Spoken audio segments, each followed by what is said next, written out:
Kakatapos lang ng live ko ngayong araw ng linggo, anong tawag ba? April 12 sa oras na 10:28. Ayan, naka-live si Travis. Kakatapos lang ng live ko 10:28, so hindi pa ako naka-dinner.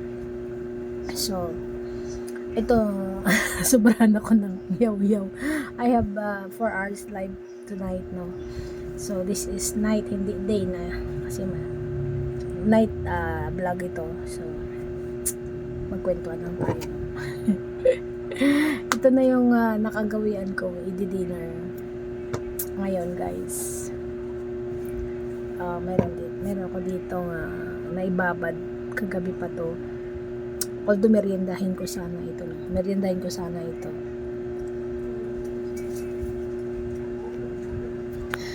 Ayan, na ano na tayo dito, na parang sinasanay ko yung katawan ko dito sa light diet. Huwag na mag-rice sa gabi. Ay, hindi ko mabuksan. Ang hirap naman ito buksan. Papakita ko sa inyo kung anong kakainin ko, no. Mini merienda ko lang to. Kaya ako one rice meal a day na. Dahil dito, ay, hindi ko mabuksan. Wait lang. Pause.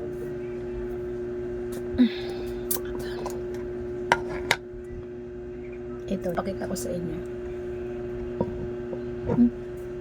Hindi pala naggaran yung aking, wait lang. Ito, guys, nabuksan ko na. Ito yung aking ready na dinner. 2 nights na ako nagaganito. Ayoko na mag-rice. Kasi baka para malisan ang ating carbohydrates sa katawan. So naisip ko ito na gawing alternative for night dinner time. Although late dinner na ako kasi 10:33 na. Katapos ko lang nag-live ng 4 hours. Wala na, napasobrahan lang tayo ng happiness dahil kay presenting Lady Aligaga, no? Si Lady Aligaga na katwin na ni Nanay 19. May katwining na si Nanay 19, si Lady Aligaga. Abangan nyo yan lagi sa live ko, no? So I have here cereals with chia seeds. Ang binili ko sa TikTok, baked fruit yogurt oatmeal. Plus may oatmeal din to nakasama. Para madami. Saktong kain lang. May chia seeds. Chia seeds is very rich in fiber. Sabi nila, gaya-gaya nga tayo. Ito ang nagtitrending ngayon na pang healthy diet, no? Cereals, oatmeal, honey, chia seeds. So ito with a fresh milk. Hindi fresh milk ang nilagay ko, powdered milk lang ang mayroon sa akin. So na-try ko na to ito nga ini-snack ko. Ini-snack ko na to during merienda sa hapon. Kaya lang sabi ko mas maganda yata pag dinner time. Once a day lang naman to siya. So ito, kainin na natin. Try natin this one.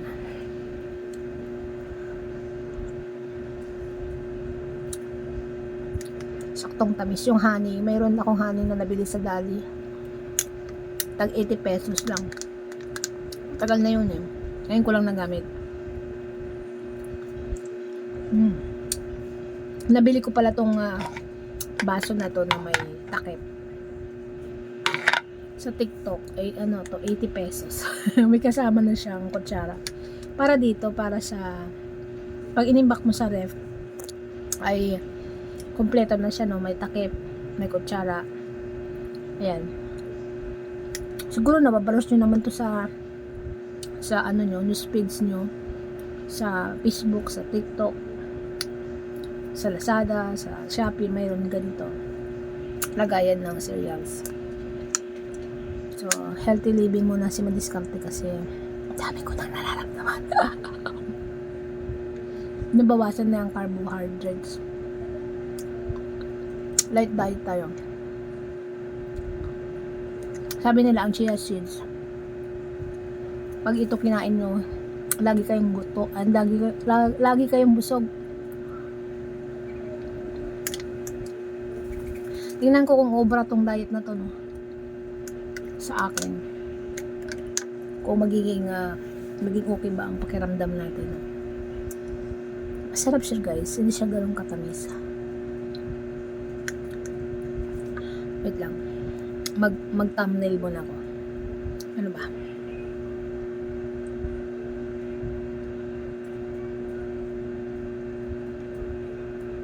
Saan ba dapat dito? Magkaan ako ng thumbnail.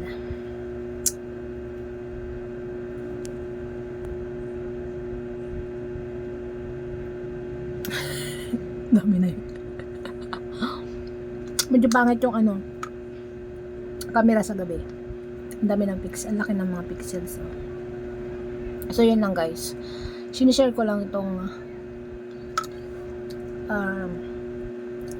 healthy diet ko, no. Nanay 90 ngayon. Para may vlog tayo. You can try this. Masarap siya guys. Pwede namang oatmeal, fruits, at saka kahit ayaw nyo ng chia seeds, oatmeal, fruits, saka fresh juice. Ay, fresh milk lang, okay na. Cereal. Harap. Parang hanap-hanapin na to ng bibig ko. Sarap.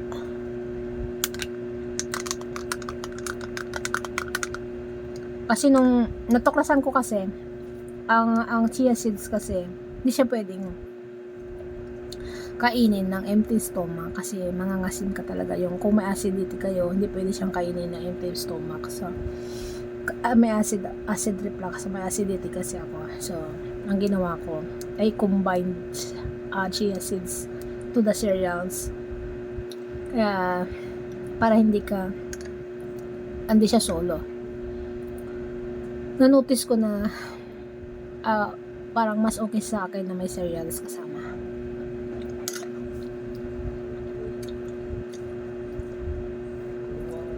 Kaya tingnan natin kung anong outcome nito sa akin, no? Ang pagiging no rice at night. Parang nanghihina pa ako, parang nanibago pa tayo pero masasanay din tayo, no? So thanks for watching guys. I'm just flexing my dinner sa pangalawang gabi. Thank you so much. Mahal ko kayong lahat guys. Abangan lagi si Lidi Aligaga sa new aura ni Madiskarting Nanay, the twin of Madiskarting Nanay, sa kanyang live stream si Lidi Aligaga. Thanks much.